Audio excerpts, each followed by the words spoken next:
Olá, irmãos e irmãs, boa noite. Estamos aqui novamente para um novo programa, o Viver em Família. Seja sempre bem-vindo, bem-vinda a este momento. Iniciemos hoje com um trecho do poema do Cântico dos Cânticos de Salomão, da Sagrada Escritura, do capítulo 1, a partir do versículo 5. Sou morena, mais formosa, ó filhas de Jerusalém, como as tendas de cedar e os pavilhões de Salma. Não olheis eu ser morena, foi o sol que me queimou, ó filhos de minha mãe, se voltaram contra mim, fazendo-me guardar as vinhas, e minha vinha, a minha, eu não a pude guardar. Avisa-me, amado de minha alma, onde apacentas, onde descansas, o rebanho ao meio-dia, para que eu não vagueie perdido entre os rebanhos dos teus companheiros. Se não o sabes, ó mais bela das mulheres, segue o rastro das ovelhas, leva as cabras a pastar, junto às tendas dos pastores. Minha amada, eu te comparo à égua atrelada ao carro do faraó. Que beleza tuas faces entre os brincos, teu pescoço com colares. Fartiemos pingentes de ouro cravejado de prata. Isto aqui um trecho de um belo poema. Também ilustra a vida conjugal, o bate-papo de um casal. E nós ouvimos um momento de dor, de tristeza, no programa anterior da Edna, com o sofrimento do Márcio também, que pela sua covardia, como disse ele, faltou coragem para tirar a própria vida, vendo a sua dificuldade, a sua dor, a sua tristeza, a tristeza da sua esposa. Para que eles não fiquem apenas no momento de sofrimento, eles também têm o seu momento de triunfo, o seu momento de alegria. Convidamos-os novamente para participar de mais um programa conosco.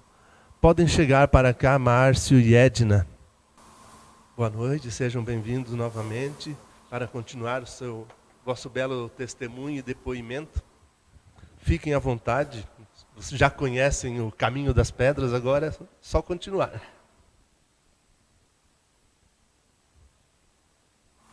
Boa noite a todos, com grande alegria que hoje retornamos aqui neste novo programa para partilhar a parte boa da nossa história também, né? Tendo em vista que no programa anterior a gente contou a parte ruim, né? A parte do sofrimento, mas não existe vitória sem batalha, né? E nós, então, podemos contar hoje também para vocês um pouco da nossa vitória, das lutas e conquistas que a gente conseguiu ao longo desses anos de sobriedade. Quando eu cheguei na casa de recuperação para fazer a entrevista, o professor lá ele disse para mim: me conta um pouco da tua história. Você usou isso, aquilo? E eu comecei a contar e ele disse para mim: você está com a bagagem boa, hein? Né? E aí ele fez a pergunta novamente para mim que a Edna já havia feito: você quer ajuda? E eu respondi: eu preciso. Na minha cabeça, eu ia fazer a entrevista e ia vir embora para casa no final de semana e fazer a despedida, né? Graças a Deus não foi possível isso. Ele disse para mim: já que você quer se recuperar, a partir de agora, então, você se despede da sua irmã e você é um novo residente da casa. E ali começava a nova história. No começo foi muito difícil, porque a minha cabeça... O corpo estava dentro da casa e a cabeça estava do lado de fora. E a gente ficava questionando entre nós internos lá. Poxa, eu vou passar 9 meses da minha vida aqui dentro, preso. E numa dessas ocasiões, o professor ia passando por detrás da gente e ele disse assim: reunião na sala central. Quando era reunião na sala central, era reunião rápida. Então ele chegou lá, ele sentou na cadeira dele, ele já direcionou direto para mim: Márcio, quantos anos você usou drogas? Eu disse, só as drogas, com alcoolismo e cigarro também. Ele falou assim, com tudo. Eu falei, 19 anos, professor. Ele disse, meu caro, 19 anos da sua vida você já perdeu. Você começou a ganhar os primeiros 9 meses. Foi um tapa de luva assim que eu precisava ouvir. Então, a minha recuperação, verdadeiramente, ela começou 4 dias após eu estar dentro da casa. Eu era muito revoltado lá dentro, eu brigava muito no futebol, e eu não queria aceitar o estado do outro. Como que se eu pudesse mudar o outro? Eu tenho que mudar a mim mesmo. Não posso me preocupar com o outro. E aí a secretária ela me chamou e falou assim, Márcio, você chegou aqui de um jeito, você já melhorou. Agora você tem que entender aqueles que estão chegando, que você tem que mostrar o caminho para ele. Então eu sempre tive esse apoio lá dentro. Quando eu estava no meu momento de rebeldia, alguém via, estendia a mão, me dava uma palavra amiga e eu compreendia. Isso porque eu estava com a mente aberta para a mudança. E se eu fechar a minha mente para a mudança, eu posso cair. Como nós sempre dizemos entre nós doentes, nós não somos pessoas blindadas. Eu posso recair a qualquer momento, se eu parar de me cuidar. E o que eu não quero é voltar para onde eu estava. O passado ele só serve para mim, para direcionar o presente e pensar no futuro. Embora o futuro não exista, entre aspas, mas eu tenho que programar hoje. E eu programando o futuro hoje, é sinal que eu tenho esperança que ele possa chegar para mim. E quando ele chega, ele se torna hoje. E quando se torna hoje, é a dádiva de Deus. Então, é o dia que eu tenho que viver intensamente. Eu tenho que ser melhor para minha esposa, eu tenho que ser melhor para minha família, eu tenho que ser melhor na comunidade que eu pertenço. Enfim, eu tenho que ser melhor para uma sociedade. Eu tenho que ser a diferença, como dizia a Madre Teresa Calcutá. Eu tenho que ser uma gotinha no oceano. E se juntar a minha gotinha, a da Edna e de todas as pessoas, daqui a pouco nós formamos um rio e aí a vida se torna melhor para cada um.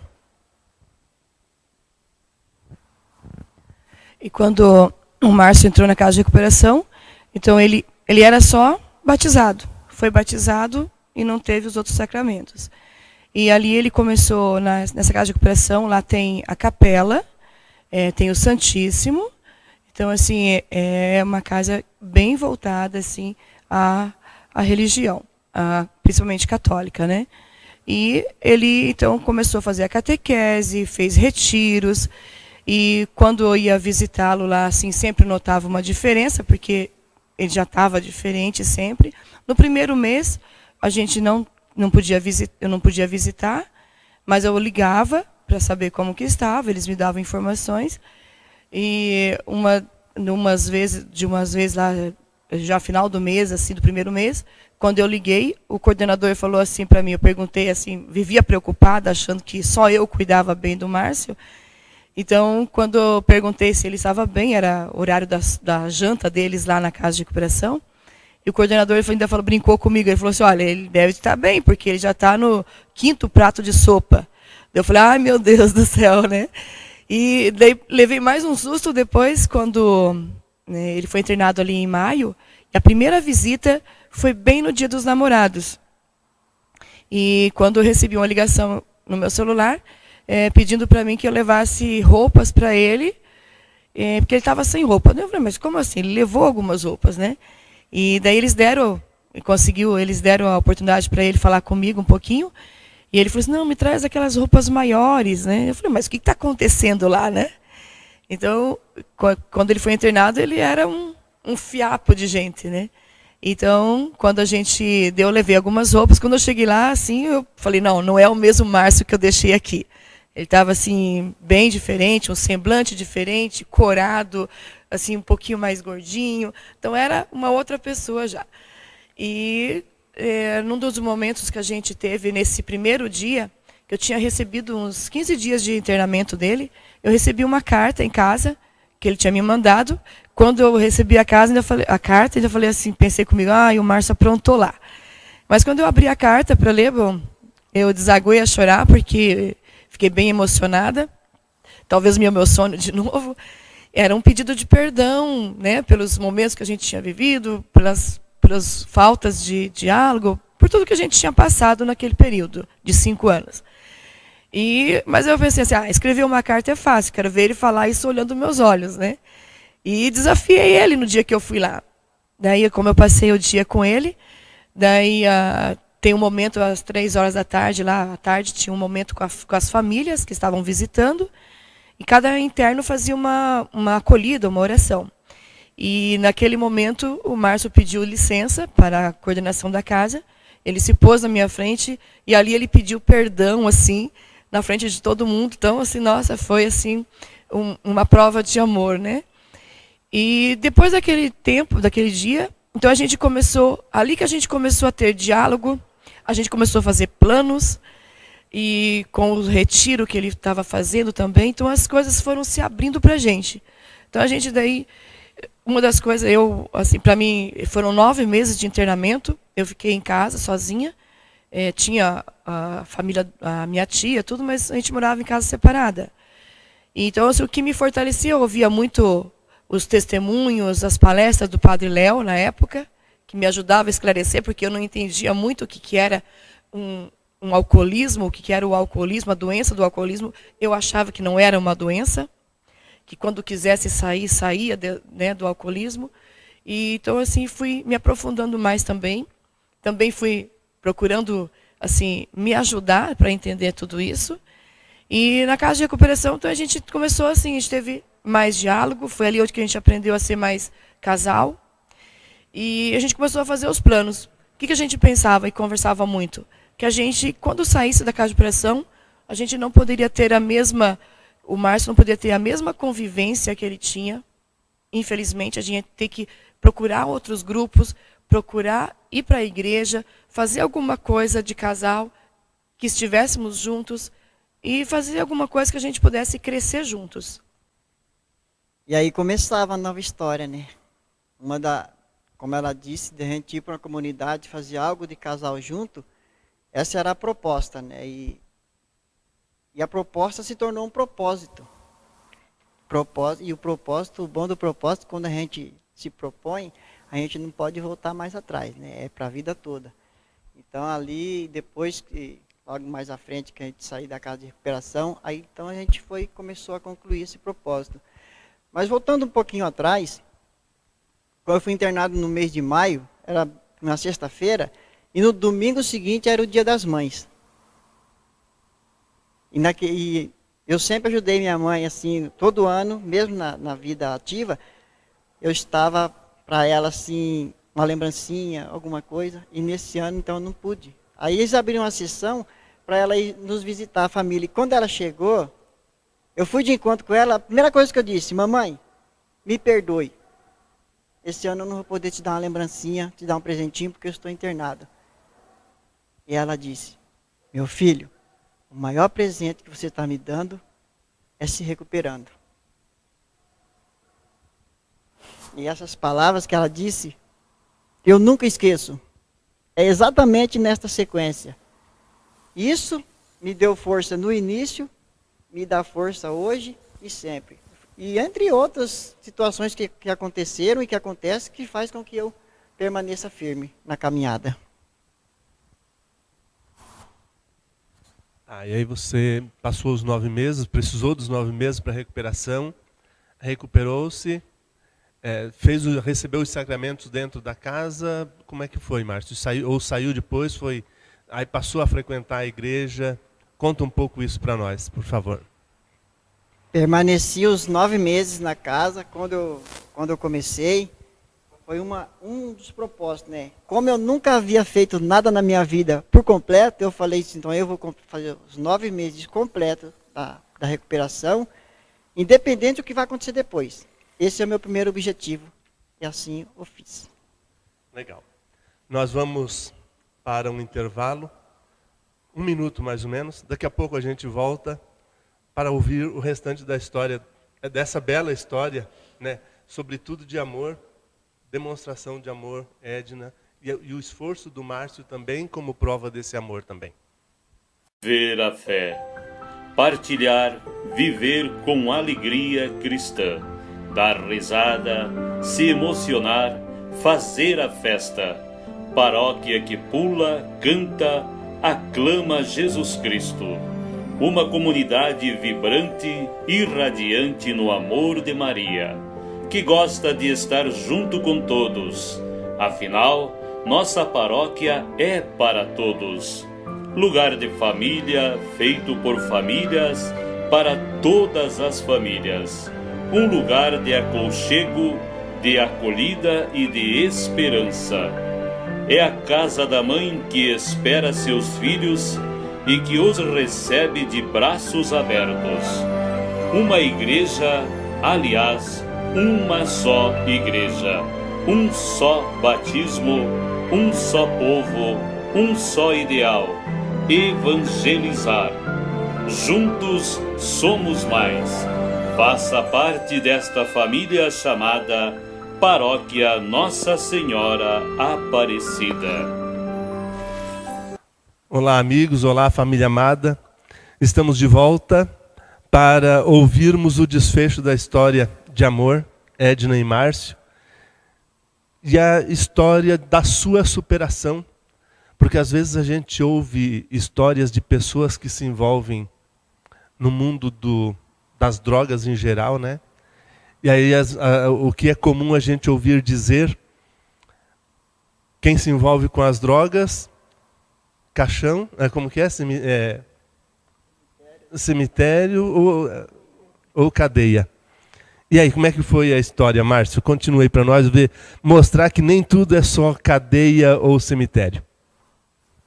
Eu digo assim sempre que fácil não é. Mas Jesus também não disse que ia ser fácil, né? Mas é possível. Né? Só que vai partir primeiramente e exclusivamente do doente, né? Ele tem que aceitar que ele é um doente perante tal situação e que quer mudar.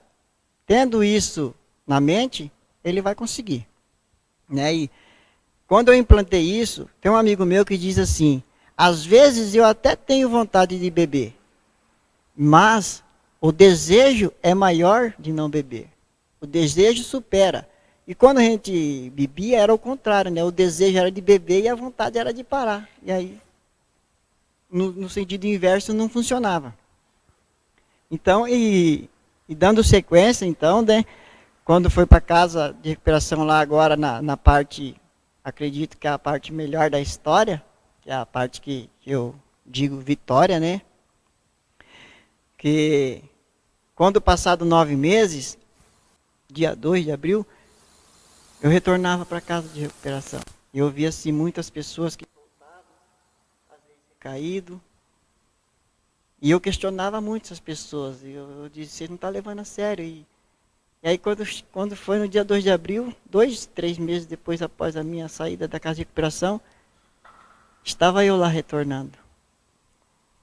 Você retornou por recaída ou aí ia visitar ou passear? Essa é a parte boa, para celebrar a nossa união matrimonial. Que até então a gente vivia 5 anos só juntos, né? E o professor disse: o seu prêmio é o teu casamento. Então eu retornei no dia 2 de abril, a gente então celebrou dentro da casa de recuperação a nossa união matrimonial. E a primeira comunhão junto, que aí eu fiz a catequese lá, né? Aí ficou pendente a crisma, né? Eu tive a oportunidade de fazer o crisma também, mas aí eu estava tão querendo aprender, tão querendo melhorar como cristão, que eu falei: não, vou conversar com o padre, e a crisma eu quero fazer como deve ser feito. E aí o padre, então, da nossa comunidade, permitiu o casamento, e eu me comprometi, então, na sequência, já fazer o estudo por crisma. E assim eu fiz também. Então, em 2007, pela graça de Deus, eu fui crismado. Então, hoje, eu se tornei um cristão, né, e procuro a cada dia melhorar. E como nós tínhamos um propósito na casa, quando a gente conversava em participar como casal, quando chegamos na comunidade, já fomos de encontro com o movimento de irmãos. Ou ele veio de encontro conosco. Foi assim, foi mágico. Né? E realmente era o que nós procurava. E desde então a gente então vem seguindo nesse caminho, né? O movimento de irmãos. E aí eu tenho o meu movimento de autoajuda também, né? Que é toda segunda-feira eu procuro estar cuidando de mim, recarregando as minhas baterias para poder... Tá, isso que eu ia perguntar para você. Lá na casa de recuperação, foi só manter vocês afastados das drogas? Ou havia alguma orientação, havia algum tratamento? O que da casa de recuperação que você trouxe para a sua vida para manter-se afastado das drogas ou continuar afastado das drogas? O que vem caminhando aí com a graça de Deus? Principalmente a oração. É o que eu... Primeira coisa que a gente aprende na casa de recuperação, né? Lá, na minha época, lá não existia tratamento com remédios. Era só oração. Então, nós levantávamos de manhã, capela. Ia almoçar, momento de oração. De tarde tinha o terço. À noite, oração de recolhida. Então, foram disciplinas. Horários para cumprir, né? Cumprir as tarefas da casa. Então, eu fui aprendendo a tudo isso, a ir modificando. Colocando as coisas boas no lugar das coisas ruins para poder estar se mantendo. E assim, então, desde então, eu venho fazendo assim, né? Quando eu vejo, tem dias que eu estou para baixo. E as pessoas que estão à minha volta percebem. Tem uma menina que trabalha conosco lá, quando eu não estou legal, ela fala assim, Marcinho não está bem hoje. Então ela percebe. E o fato dela perceber e de falar isso, opa, isso é um sinal para mim ver o que está errado dentro de mim, para me poder regularizar, porque se eu estou passando por um problema, ou se eu tenho um problema que não tem nada a ver com as pessoas não podem pagar, eu não posso ser grosso com as pessoas pelas minhas dificuldades.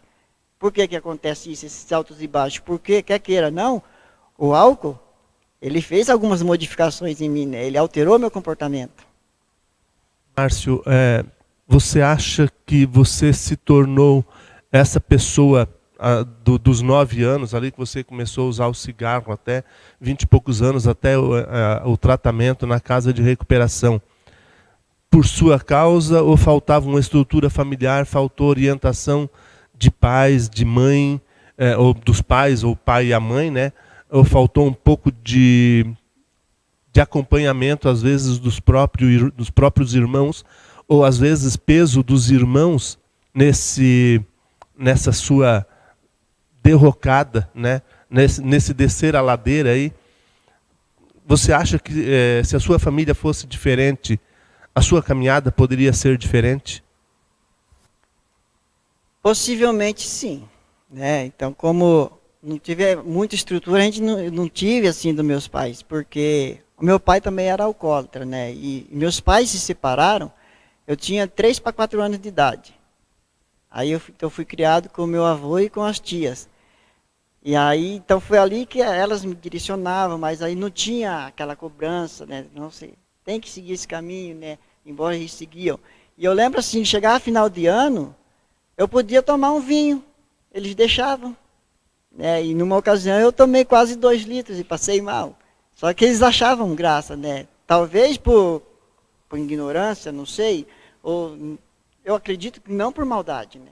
E quando a minha tia me pegou fumando, é interessante que ela falou assim, você fuma esse maço de cigarro que você já comprou e depois não compra mais. Foi a mesma coisa que falar, você está autorizado a fumar, né? E dali para frente, depois desse dia aí eu já não andava escondido mais, eu já colocava no bolso.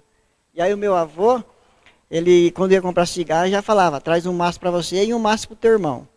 Então ficou liberado. Então foi fácil para desencadear para a autodestruição. Tá, hoje você tem convívio com os seus familiares, irmãos, o pai, claro, você já perdeu, mas a mãe, tem contatos com os seus familiares, Edna? Os familiares têm sido o amparo na superação do problema de vocês? Graças a Deus, assim, é bem diferente agora, a gente tem bem mais contatos, assim, convivência, sempre que possível a gente está junto, fazendo alguma coisa juntos. A mãe do Márcio mora aqui em Curitiba também, os irmãos moram aqui. E, então, meus irmãos, minha mãe é mais no norte do Paraná, mas a gente sempre tem contato por telefone, sempre está conversando. E a gente, sempre que possível, a gente procura estar junto, fazendo alguma coisa juntos para fortalecer. Um fato interessante que aconteceu assim, que foi uma bênção na nossa vida, quando logo que a gente se casou, a minha cunhada, a irmã do Márcio, ela já tinha um filho, e esse filho não era batizado. E ele foi crescendo, tal, deu lá uns 4 anos, 5 anos e não batizava. E daí, com toda essa mudança, com toda essa que aconteceu na nossa vida, que teve a recuperação do Márcio, a gente se casou, tudo. Então, em seguida, logo depois, eles nos convidaram assim para ser padrinhos desse nosso sobrinho, do João Vitor. Então, assim, eu acredito que tudo isso que aconteceu com a gente, então, assim, também foi ajudando a família, né? Também foi mudando, porque algumas vezes a gente tinha comentado assim, não vai batizar esse menino, né? Mas a gente também não vivia, né? Não tinha uma vivência na igreja. Então, daí, entrava por um ouvido e saía pelo outro. Dava a impressão, né? E depois que a gente se casou, inclusive eles foram nossos padrinhos de casamento, tudo. Então, daí eles nos convidaram. Daí o menino foi batizado aos 7 anos. Graças a Deus foi batizado. Hoje ele já tem todos os sacramentos. Então, a gente percebe assim que tem uma mudança muito grande, né? E muitas vezes o irmão dele também estava nas drogas. Também, assim, teve assim, foi no fundo do poço também. E hoje, graças a Deus, também já está em sobriedade, né? Assim, já tem uma outra vida também, é outra pessoa. E então, assim, são só bênçãos agora na nossa vida. Eu suponho que para uma pessoa que está numa situação como você esteve, Márcio, mesmo você tenha passado pela casa de recuperação, claro que tem a influência das companhias, né? Às vezes você, cercado de companheiros que têm um determinado comportamento, te induzem a isso. Mas às vezes aqueles companheiros, aqueles amigos que nos cercam, eles não são 100%, né, de uma determinada linha. Às vezes um contato com algum amigo do passado pode nos levar a um deslize. Que tipo de vigilância você mantém sobre a sua vida em relação a isto? Quem são aqueles que te amparam hoje, que te protegem, para evitar que você, ou de que maneira você se autoprotege para evitar cair novamente nessa situação, ou naquela situação? Eu acho que a maior proteção vem do apoio da família, primeiramente, né? E eu, como doente, eu tenho que entender, né? E eu hoje entendi isso, né? Eu sou um doente, não tem cura. O alcoolismo é uma doença progressiva, incurável e fatal. Se não tem cura, é sinal que eu não posso voltar. Se eu volto a beber, eu boto tudo a perder. Então eu faço minha manutenção, como mencionei antes, né? Então, eu faço parte de Alcoólicos Anônimos hoje. Ali eu tenho os meus amigos. Então, assim, os amigos que não me agregam nada, não os desprezo. Procuro dar uma palavra de apoio. Se eu vejo que a palavra dele é contrária ao que eu penso, ao que pode me interferir na minha recuperação, eu dou um jeitinho ali, uma mentirinha santa, para poder se esquivar, né? Que eu tenho que estar atento sempre. Tem que estar sempre vigilante. É 24 horas. Para a gente encerrar esse momento, para a gente concluir, pessoas que estejam nos assistindo, que enfrentam esse tipo de problema na sua família, devem procurar algum organismo, em que lugar, igreja, alguma pastoral, algum movimento? O que você recomenda? E a mensagem final de vocês? Eu recomendo de início, principalmente se o doente pedir ajuda, esse é o momento que não pode perder. Esse é o momento crucial da situação, né? Quando ele pede ajuda é porque ele sentiu que ele está no fundo do poço, né? E ele tem que querer, né? Se eu não querer, dificilmente eu consigo ajudar o outro, né? Mas e dizer assim aos familiares, hoje tem muita linha de ajuda, né? Tem Alcoólicos Anônimos, tem Narcóticos Anônimos, Pastoral da Sobriedade, Amor Exigente. Uma dica para o familiar é procurar o Alanão, e trabalha o lado família.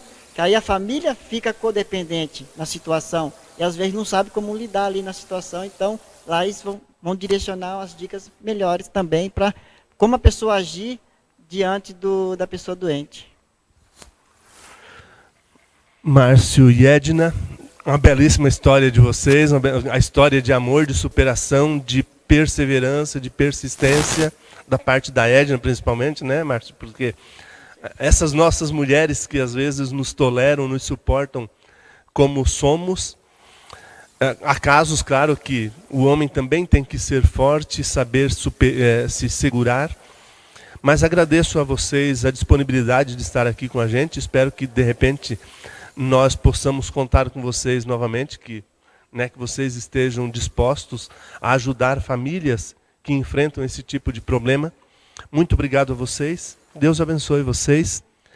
E você, caro telespectador, queridos ouvintes, convido você também a usar da sua história para ser um evangelizador. Aproveite-se dessa nossa história, aproveite-se do vídeo que você está assistindo, compartilhe, curta nas nossas páginas, nas redes sociais, Facebook, YouTube e também pelo nosso aplicativo. Muito obrigado pela sua presença, pela sua audiência. O Senhor esteja convosco. Ele está no meio de nós. Abençoe-vos o Deus Todo-Poderoso, Pai, o Filho e Espírito Santo. Amém.